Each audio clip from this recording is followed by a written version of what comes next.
All right, man, peace. So Colin Kaepernick, the embattled former quarterback of the San Francisco 49ers, who currently is being puppeted by his MK handler girlfriend, Nessa Diab, once again decided to crawl out of the sunken place and post on Twitter a quote from Mr. Jackie Robinson. Of course, they're going to talk about it, and I'm going to chime in.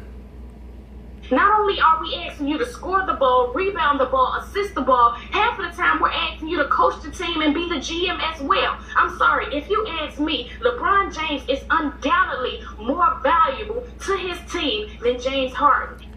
And you're undoubtedly more valuable in the kitchen than you are trying to be a sports pundit. Nobody wants to hear your bullshit. Please, go call your husband, text him, ask him how his day is going. Nobody gives a shit about your hot takes on LeBron James. God bless you, sister. Have a wonderful day. And that's my take. Good. Take your ass back in the kitchen. Make yourself heard on First Take Your Take. I like it. She brought it. Head over to Facebook. Check out her debates on Facebook Watch. Post your video reaction for a chance to debate with Stephen A. or Max. It's a good deal. Meanwhile, yesterday, Colin Kaepernick tweeted this quote from the great Jackie Robinson on the anniversary of him breaking the color barrier in baseball. I cannot stand and sing the anthem. I cannot salute the flag. I know that I'm a black man in a white world. Now, of course, this is more race baiting and race mongering by the mainstream liberal sports media, a faction that does not care about the so-called black man at all. But this is a narrative that they're trying to continue to propagate in their news cycle to try to foment more antagonism between simple-minded so-called blacks and many of these Caucasians who are the descendants of white trash. Let's understand something. Jackie Robinson made this statement near the end of his life when he finally realized that many of the Caucasians that he was working under, people like Branch Rickey and later on Richard Nixon and the Rockefellers, were only using him as a prop. But he didn't understand that until the very, very end. He forced his children to live in Caucasian neighborhoods because he wanted to be a beacon of integration. He modeled himself as someone that people should imitate and mimic. And what happened is that in the mid-60s, many of the more militaristic or quote-unquote militant black movements started to reject him. And then he himself was rejected by many of the Caucasian factions that he thought were going to have his back, because what he realized is that they themselves did not believe in what they were teaching him to teach his people. That is why he got very resentful near the end of his life, and he made this statement. There was an excellent Jackie Robinson biographical documentary that was on PBS maybe about a year or so ago that was produced by Mr. Ken Burns, who's a great documentarian. And I saw a lot of this verbiage within that documentary where Jackie Robinson himself was stating that he could no longer sing the national anthem, that he could no longer salute the flag, things of that nature. He started to shy away from the limelight, especially after his health was starting to decline. But that was all after he realized that he was being used as a pawn. Brothers, I tell you guys this all the time. You're not supposed to get caught up in all of these political comings and goings that so many of these liberal Negroes want to involve themselves in. They get involved in all these protests and this quote-unquote activism, and they have no real answers because behind the scenes, they want to get that hug. Jackie Robinson wanted that hug. And he wanted the hug so bad that it cost him his life. He was certainly an asset. That's why they allowed him to be the front man for things like Chock full of nuts or the first quote-unquote black-owned bank, which really was just an outlet, a mechanism for the Rockefellers to make so-called blacks believe that there was a black-owned bank in Harlem, when in reality, they were the fount of that bank. But anyway, we're going to see how Colin Kaepernick tries to align himself to Jackie Robinson, and that will give me the opportunity to make certain statements about Colin Kaepernick and Jackie Robinson. So they're going to talk about it. I'm going to chime in. World. This quote comes from part of Robinson's preface to his autobiography in 1972. Stephen A., do you like that Kaepernick tweeted this out, this comparison here? Well, it's necessary for Colin Kaepernick to align himself with people like Jackie Robinson and Muhammad Ali, because he and his handlers understand how those images resonate in the subconscious of so-called black people, because these are the people that so-called blacks are getting taught about in the narrative called the educational system. And that is a narrative. Everything that you learn in school historically is narrative. There is no real history being taught in school. It's all narrative. And they teach you and tell you who it is that you should hold in high esteem. People like Jackie Robinson and Martin Luther King and a lot of these brothers who meant well in their own mind. They thought that they were doing the right thing because they were being taken behind the curtain per se, and they were being told certain things by the Caucasian, and they were just so happy to be the one who was chosen to act as the intermediary between these enlightened Caucasians and the masses of so-called blacks who were the dregs of society, that they were willing to do whatever they were told until the very end when they realized what they were being used for, and they were kicked to the side like an old hoe. And that's why Jackie Robinson died in his early 50s looking like he was in his late 70s. Well, it depends on what the intent was. If the intent was just to highlight and illuminate the rationale and the reason behind his protest, I have absolutely no problem whatsoever. He's earned the right to do what he wants to do. He recognizes the repercussions that will come with it. And if he's willing to take that position, more power to him, I suppose. The reason why he can continue to make these stands, quote unquote, Stephen A. Smith, is because he has backers. He has sponsors. He has a faction that is sponsoring him, Stephen A. Smith. When are you going to get that through your thick head, brother? Colin Kaepernick is not who you think he is. And when I say he's not who you think he is, he does not truly stand for what you believe he stands for. He doesn't know what he stands for. That's why he's kneeling. That's representative of the fact that he's not standing. He's not willing to stand because he does not know who he is. He's a very confused dude.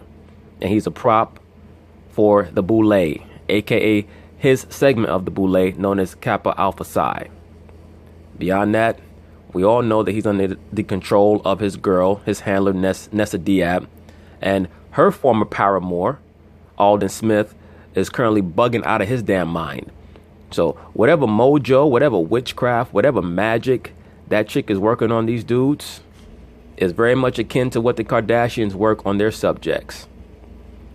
So-called black men, brothers, please be very, very alert and aware of the energies that people are bringing your way, especially in the form of the woman. Now, in regards to Colin Kaepernick, I believe that he's just a prop. He's been an asset for most of his entire life. He's just a plant in the NFL meant to spread discord and confusion and chaos. And he's still trying to do so. He knows that he's never going to get back into the NFL. But he has to keep his name relevant. He has to keep himself out there. That's why he puts forth these tweets and these text messages and these posts on Instagram to make it look like he's still concerned about being in the NFL. And there may come a time when the NFL may succumb if there is a powerful entity that is planted within the upper echelon of the NFL that demands that Colin Kaepernick be brought back in to wrap up that narrative. Who knows? But as of right now, the decisions that are being made for Colin Kaepernick are not conducive to being allowed back into the NFL. For all intents and purposes, he's nothing but a shit starter. And let me say this, I mentioned this already. Within the inner sanctums of quote-unquote Kappa Alpha Psi, they venerate Thoth or Tahuti, who is Cush. They also venerate Apollo. Once again, brothers, all these people, they worship the same people. They worship the same gods. At the top of the ladder is the Baphomet. And it would not surprise me if they sacrificed Colin Kaepernick somewhere down the line to put a nice little bow on this storyline. Who the hell knows? I support his right to do it, and I still believe that he should be employed in the NFL. He shouldn't be ostracized because of that one specific thing. Well, the reason why he's not employed in the NFL is because at best he's a marginal quarterback. He was on his way out of the NFL until all of a sudden he decided that he was going to become Huey P. Newton, or his handlers decided that for him. Nobody cared about Colin Kaepernick before this dude grew out an afro and started getting on one knee. Come on, man. Absolutely. But I will say this. We're going to put a stop to all of this stuff for those out there that try to martyr him to the point where you think for 1 second that he needs to be mentioned in the same sentence as Jackie Robinson. You better pump them damn brakes. I'm not going to tolerate that. I'm telling you right now. So folks going to get cussed out on national television if I hear somebody saying something like that. He is not comparable to the great Jackie Robinson. You tell him, homegirl. Jackie Robinson was the man that was responsible for integrating the sport of Major League Baseball. No, not quite. He was the test case that was utilized to reintegrate the sport of Major League Baseball. contrary to popular opinion, Major League Baseball had black athletes throughout the 1800s. In the latter 1800s, all of the black athletes within the sport of baseball were ran out. And then throughout the 1930s and early 40s, the communist factions of the United States, or that were within the United States of America, decided that sports would be a great playground to promote quote-unquote integrationism, which was meant to destabilize the social structure of the United States. They understood that the so-called American Negro was being mistreated, and since they were being mistreated, they would be utilized as great pawns, very much like women and homosexuals, etc. Certain strata of the quote-unquote American society that were being marginalized, which could be used as proxies to promote the agenda of the quote-unquote communists/Marxists, who are really just agents of the international bankers, who are Luciferians, believe it or not.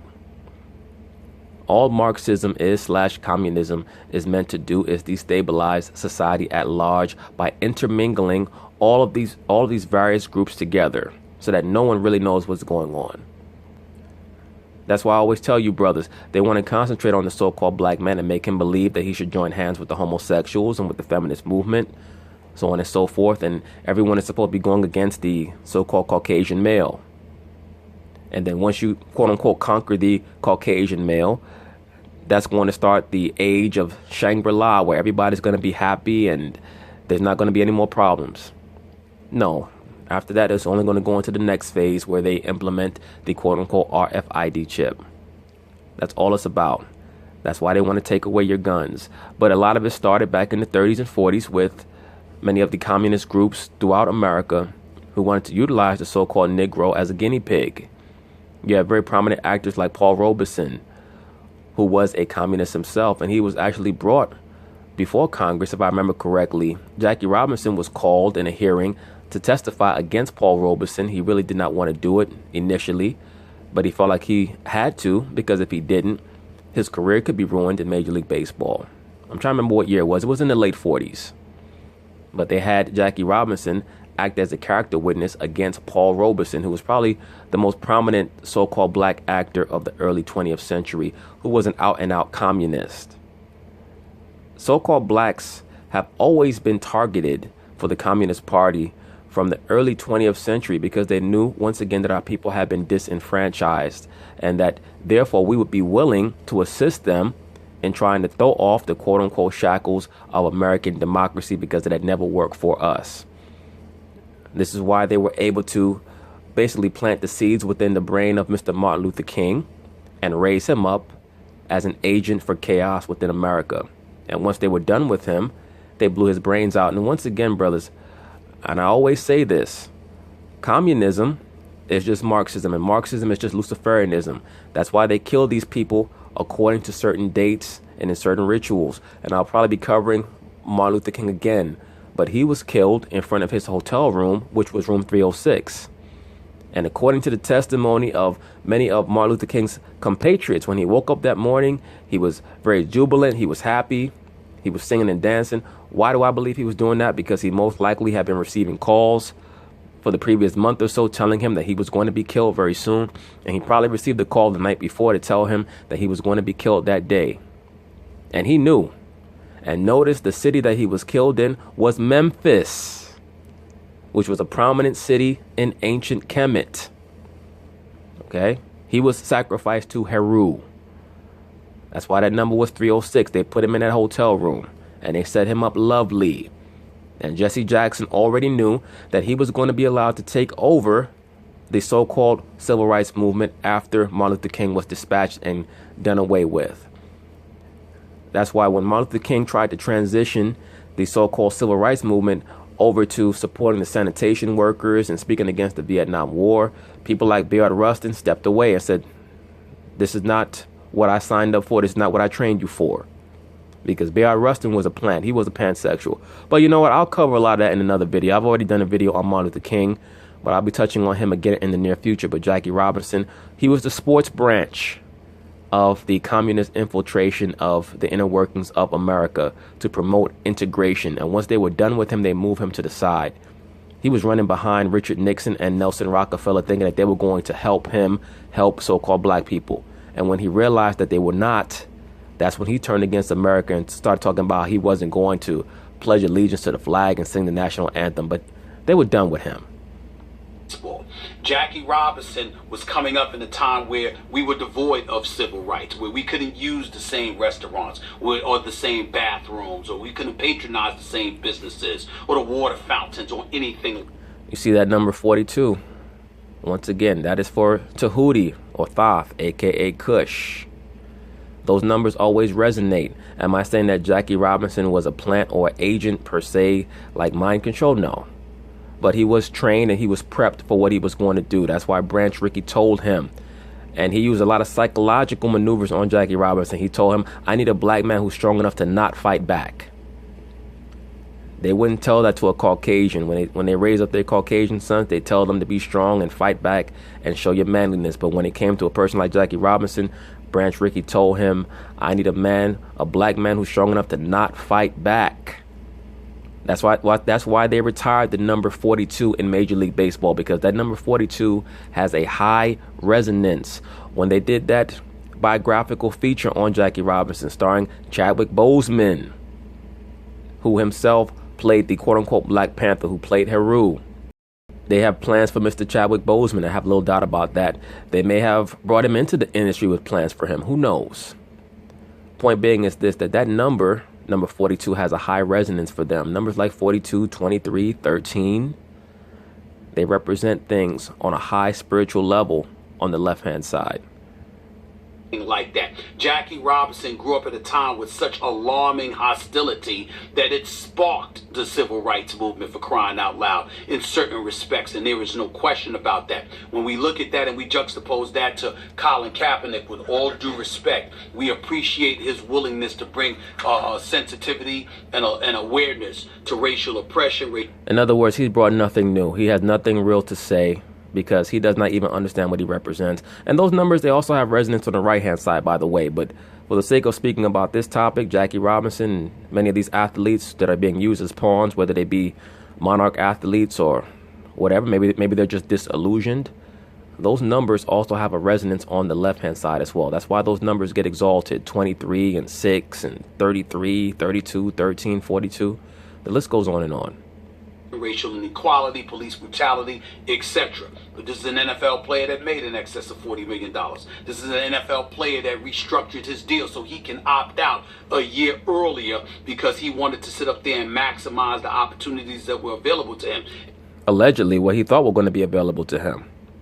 And Max Kellerman, I'll go as far as to say this. You know one thing that folks haven't realized that Colin Kaepernick is actually comparable to? Are you ready for this? Are you sitting down for this one, Max Kellerman? Oh, I already know who he's comparable to.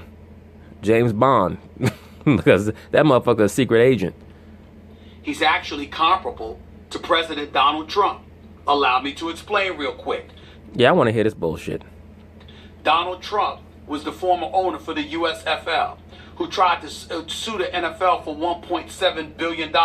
He won the case, but won a grand total of $1. It assisted in ruining the USFL, certainly ruined his chances of ultimately getting what he really wanted, which was to own an NFL team, because then in 2014, years later, when he wanted to own the Buffalo Bills, they still didn't want him to be a part of their clique. So here you have a white billionaire who wants to become a part of the league and couldn't get in. Colin Kaepernick can't get back in. I understand that the two things really don't have much to do with one another. So why the hell did you bring it up? I'm start calling you dumbass Mr. Fantastic, because you're reaching, man. You're reaching. But I'm saying the irony is that Donald Trump, before he ever decided to run for president, wanted to be an owner for the National Football League, and they would not let him in. And as a result, it sparked him to decide to try to run for the presidency. They need to create a button where they could put Stephen A. Smith on mute while he's still talking. Because, you know what, I'm done with his ass. Max Kellerman is flabbergasted, but we know why. He started tweaking. Anytime he hears the name Donald Trump, he just starts getting the shivers. He had to close one eye. He looked like he had OD'd on methamphetamines again, allegedly. Of the United States of America, which he ultimately succeeded in doing so, by the way. And it was spearheaded by the fact they would not let him in the league. So anybody that affects their bottom line is somebody that they would ostracize. And Colin Kaepernick. Max can't take it no more. He's like, Stephen A., I haven't used this word in years, but nigger, I don't like you. Kaepernick is the latest example of that. It is much better to use Jackie Robinson as a comparison. He is much more like, Colin Kaepernick is much more like Jackie Robinson than Donald Trump, if you want to make a comparison. I understand what you're doing. You're saying it's analogous in this way. It's ironic in this way. I'm saying. And then rather than debate that... And as usual, it's a very bad analogy. Stephen A. Smith, analogies are not your strong suit. When I want to hear someone make an analogy, I'll listen to someone like Colin Kaepernick. That's not your strong suit, brother. Stick to the bombast. I just want to point out, you're using someone else to make a point. That's what Kaepernick is doing about Jackie Robinson. He's not invoking Jackie Robinson's name to say, I am as important as Jackie Robinson. No, actually he is, but he's doing it in a subconscious way. That's how the brain works. The brain functions associatively, Max Kellerman. When you walk into your mother's house and you smell her cooking, not only do you get hungry, but you think back to 20 years ago when she cooked Thanksgiving dinner or when she baked you a cake for your birthday. That's how the brain works. So when people read that tweet from Colin Kaepernick, subconsciously they're going to associate him with Jackie Robinson. Why is that? Because he's trying to create a cult of personality so that people will follow him. That's how that works. By the way, just as Jackie Robinson, if you wanted to bring up Frederick Douglass, people would have said, you dare put yourself in the same, and it would just be in a limited way what Frederick Douglass experienced over here, maybe Jackie Robinson experienced over there. And you know what people would say had Jackie Robinson done that? Did you dare to compare the plight of black people today to the plight of black people in Frederick Douglass's day? Look at how much better it's gotten for black people here in the late 1940s. Well, you do the same thing, Max Kellerman. If a so-called black man were to reject your liberal Caucasian meanderings, you will quickly assert that things are better for so-called black people today than they were 50 or 60 years ago. Just as a defense mechanism, you would. You may deny that now because you're not directly under attack from a so-called black man who's not going to fall for your liberal bullshit. But if that situation were to arise, you would do the same thing. Sure you would. And they'd be right. It did get much better. It was better to be black in the 1940s than it was 100 years before. How would you know that, sir? You see that? You just did what you claimed others shouldn't be doing, or what you implied that others shouldn't be doing. How could you speak for the so-called black man and tell him when things were better or worse? That's right. That doesn't mean it was okay. That doesn't mean racism wasn't alive and kicking at black people in the 1940s. And that doesn't mean that because things had gotten better, African Americans should have said, okay, you know what, they got better, good enough. And now it's good enough that we don't need to protest in the same way or have an urgent need for change. Just as today, it is not comparable to racism. Racism today is not comparable in this country, yet not comparable to the 1940s in this country. There was a greater degree of it. How would you know that, sir? That seems very assumptive on your part. As anyone who studied even the rudimentary aspects of physics would know, energy is never gained or lost, it's just transferred. And that's the same way that society works. When we look at the 1930s and 40s, the quote-unquote racism of that time, or the rulership methods of that time, were different. They were more overt. So the Jim Crow laws have been transferred over into the prison industrial complex. It's the same thing, it's just different. Doesn't mean it's okay today. Doesn't mean that there is an urgent need for change and that someone like Colin Kaepernick cannot be instrumental in that change. He can be. I think he has been. No, he has not been at all. But you like him as a paragon of quote-unquote liberalism. That's what his use is. That's what his necessity is to foment some type of chaos in this society. For the most part, it's failed because people are starting to see through a lot of the bullshit. And that is the catch-22 of the internet, is that now people can speak to each other directly and see past a lot of the buffoonery of the mainstream quote-unquote media. And I don't think there's a problem with him pointing out, because it's the principle here. Jackie Robinson in his day said he didn't feel right about standing up for the national anthem. And Colin Kaepernick is just pointing out Jackie Robinson didn't, and neither did I. Well, this is why I put Jackie Robinson making his statements pertaining to the national anthem in the context that I did, because I thought that that was important. When you see that quote, you think, wow, I didn't know Jackie Robinson said that while he was playing baseball. He didn't. He said that near the end of his life, once he realized what he had been used for, and once he understood that the elite level Caucasians who were sponsoring him, who were putting a battery in his back, were never sincere to begin with. That's when he came to those revelations, and that's why he made that statement. Colin Kaepernick is in the midst of being pawned. He doesn't know up from down. And just to go on another level, I have no doubt that he is nothing but an MK asset, and that his handler is Miss Nessa Diab.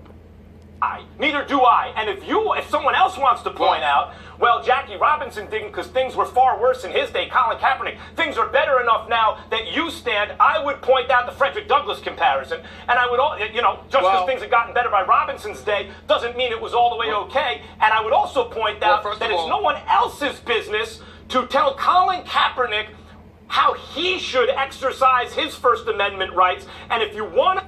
Well, I don't think that you truly believe that in practice. You only believe that in words, sir, because you won't even let Stephen A. Smith speak on a topic that one would think would be more relevant, more pertinent to him as a so-called black man than to you. But as I've already noted, when it comes to Mr. Max Kellerman and the liberal Caucasians that have his mindset, they're dealing with the burden that's known as the white man's burden.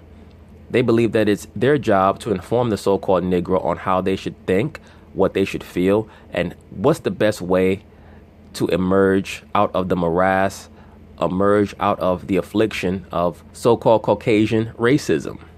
Want to argue, well, he's in the workplace, he doesn't have the right to say whatever he wants and keep a job. I would argue that's true, but he also can't be compelled to parrot his employer's speech by standing for the national anthem in order to keep his job. Well, what I would ask you to do is be careful about what you're saying when you're quoting me. It's one thing to take your position. It's another thing to interpret what I'm saying, especially inaccurately on a subject as sensitive as this one. I did not lament exactly. I did not lament what Colin Kaepernick said. What I'm talking about is the people who would take what he said and compare him to Jackie Robinson. I wasn't saying he was comparing himself to Jackie Robinson. Well, here's the problem, Stephen A. Smith. He didn't say anything. All he did was cite something that Jackie Robinson stated. So if you're trying to check the people who are going to align him with Jackie Robinson, that's too late, sir. The amount of coverage that ESPN has given to Colin Kaepernick has allowed him to create a certain level of a cult of personality, which is starting to die down now, and it's going to continue to die down because he's just not a relevant person. He doesn't have enough to say in real time to maintain any type of a cult of personality or a following per se. So he needs to tweet intermittently to keep people aware of the fact that he should be considered some type of leader on race relations. I said folks out there who would sit up there and try to draw a correlation between him and Jackie Robinson need to be incredibly careful, because I hear a lot of people from my community that are doing such a thing, and I don't think it's apropos. Well, most so-called black people are looking for some type of a leader, which is unfortunate, and it really is only reflective of the dearth of male leadership in the home. Whenever something is affected, it's going to affect everything else around it, like a domino. So when you take the so-called black men out the home, now everyone is searching for male leadership on a macrocosmic level as opposed to a microcosmic level, because there's no one to turn to in the home. Now they're looking for figures on television to be leaders. It's two different scenarios. It's two different situations. That's number one. Number two, and more importantly, let's also be clear about something here as well. You're absolutely right. Just because times were different back then doesn't mean that racism isn't still alive and strong in this day and age. I think we've seen enough to know that. But in the same breath, the reason why I brought up the comparison to Donald Trump, not comparing Colin Kaepernick to Donald Trump as individuals, but comparing the impact of their situations in terms of the NFL, is because it proves my point about the NFL. The NFL owners don't give a damn about anything but their bottom line. And that's the only thing that they're supposed to care about, Stephen A. Smith. They're trying to make money. We can argue that there's a heightened level of sensitivity that they should have, but in the end, whether it's white or black, what they have proven time and time again, concussion issues, protest, and everything in between, is that the color that they care about most is green. Absolutely. And if Colin Kaepernick could still play, he would transcend all the bullshit that he's trying to initiate within the NFL if people thought that he would be a viable quarterback option for their team. And he's just not. No one who's going to be, at best, a marginal backup is worth all that silliness, buffoonery, and two-dimensional thinking and emotionality. But anyway, that's it on this video. What Jackie Robinson and Colin Kaepernick both have in common is that I believe that they're both going to end their lives in a very bitter fashion. But anyway, peace.